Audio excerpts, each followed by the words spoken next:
And now let's take a look at the second semi-final where Budućnost and Cedevita will lock horns. And Budućnost is one of the founding members of the ABA League, but they had never won the competition. But for this year, the Montenegrin champion had assembled a strong team with reinforcements such as Omar Cook, Ođer Reynolds, Vladimir Dašić, Ivan Paunić and Darko Planinić, all experienced internationals.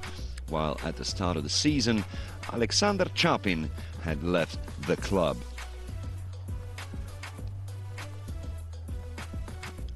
In spite of a very good start to the season where it seemed they would clearly establish themselves as the second-best team of the competition, their season was somewhat marked by the frequent oscillations.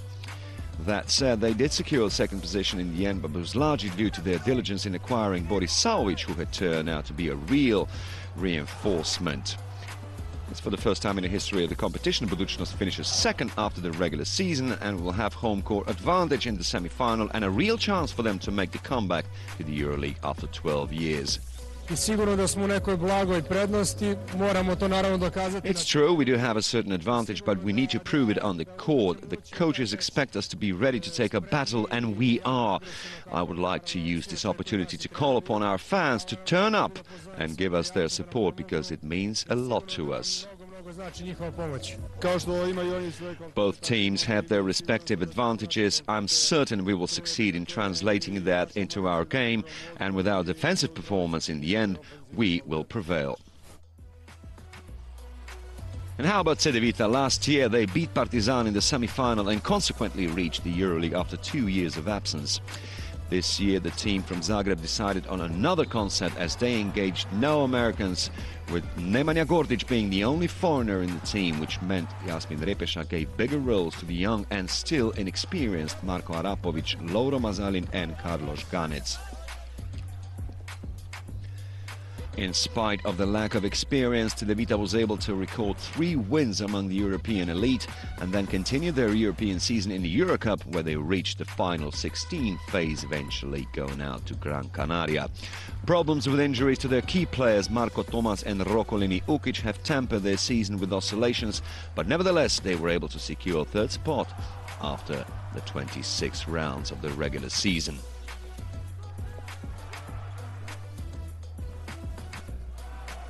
In the meantime, they have won Croatian Cup competition, and they're also the only team who managed to beat their semi-final rival on both occasions. The team which will succeed in performing collectively will win in the end. No game will be easy, and I think the details will be crucial, and that no match will finish with more than 10 points difference. It is hard to say who will win. It might go down to individual glimpses of brilliance. We know that they're physically very strong in offense, and it will be tough as they have some experienced players, especially in the point guard position. But we have our game plan too. The one who will succeed in dictating the tempo of the play will have the edge. And now let's take a look how both games in the regular season unfolded. The team from Zagreb, fresh from an unexpected loss to Zadar, opened the scoring in this match through Miro Bilan, and at the other end it was another tall player, Darko Planinić, his great rival of course from last year when he played for Cibona. Then the visitors scored 2 consecutive 3-pointers, and Tomislav Zupčić had put them into an 8-2 lead. A bit later, Cedevita was able to repeat that feat, and after Nemanja Gordić scored from distance, they were in front by 8. Then Suat Čehović scored the next 5 points, after which Budućnost was only trailing the visitors by 2. But again, Cedevita fired twice from distance to give the hosts new headaches, as they again escaped to an 8-point lead. At this point, the guests hadn't missed a shot for 3 from their 6 attempts.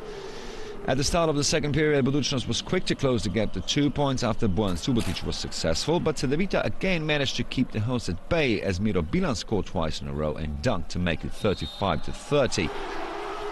Then Čehović managed to equal the score for the first time since the opening of the match, and then the home team took the lead as well when Nikola Ivanović scored 5 in a row to set the result of the first half, which ended with 41-38.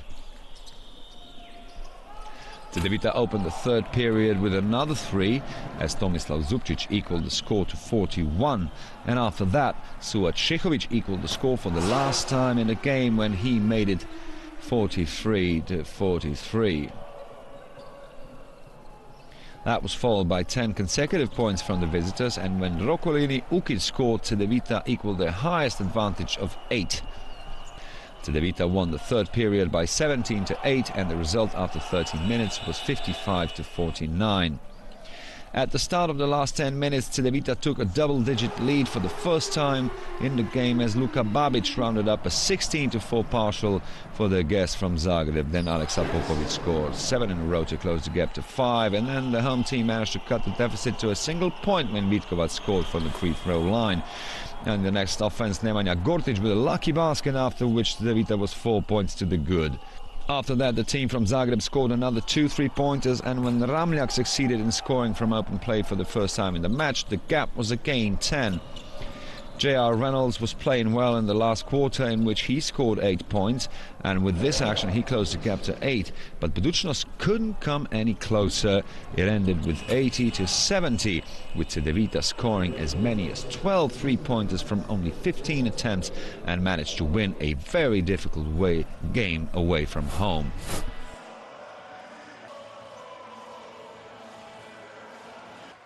No Mario Delaš or Stanko Barac for Cedevita in this one, as they took the first lead of the game from Marko Arapovic, and for the visitors it was Suat Čehović, first with a 2-pointer, and then a bit later also scored for 3 and made it 6-5. Cedevita was in front by 4 when Ivan Ramljak scored his second 3, but the teams were close throughout the first period, and when Ivanovic scored his first points, it was to level the score to 17. The visitors were 3 points in front after the first 10 minutes, and Reynolds rounded up a run of 7-0 for them.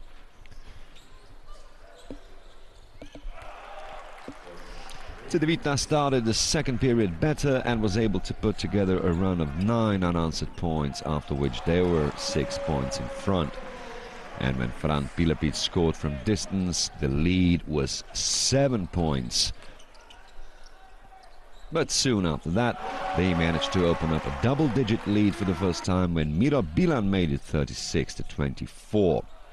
After hitting twice from distance, Budućnost managed to close the gap to 8.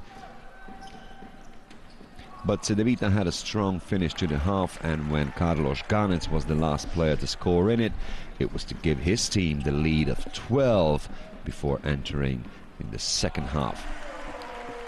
After the interval, the gap was 14 points when Ivan Ramljak scored, and then the visitors answered by scoring twice from distance to close the gap to 8 points. The last one courtesy of Bojan Subotic. The gap was further reduced to 6 when Savovic scored 8 in a row, but in the remaining time of the third period, Carlos Ganec scored twice, and the teams were separated by 8 points before entering the last 10 minutes of the game. Budućnost struck first in the last period by scoring 2 consecutive 3-pointers, and the lead was cut to just 3 points.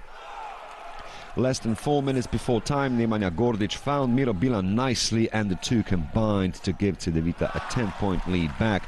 There was some hope left for the visitors when Omar Cook scored his first 3 less than 2 minutes before time, but the decisive action of the game would be Cedevita's, as Miro Bilan found Tomislav Zupčić, and the lead was back to 8.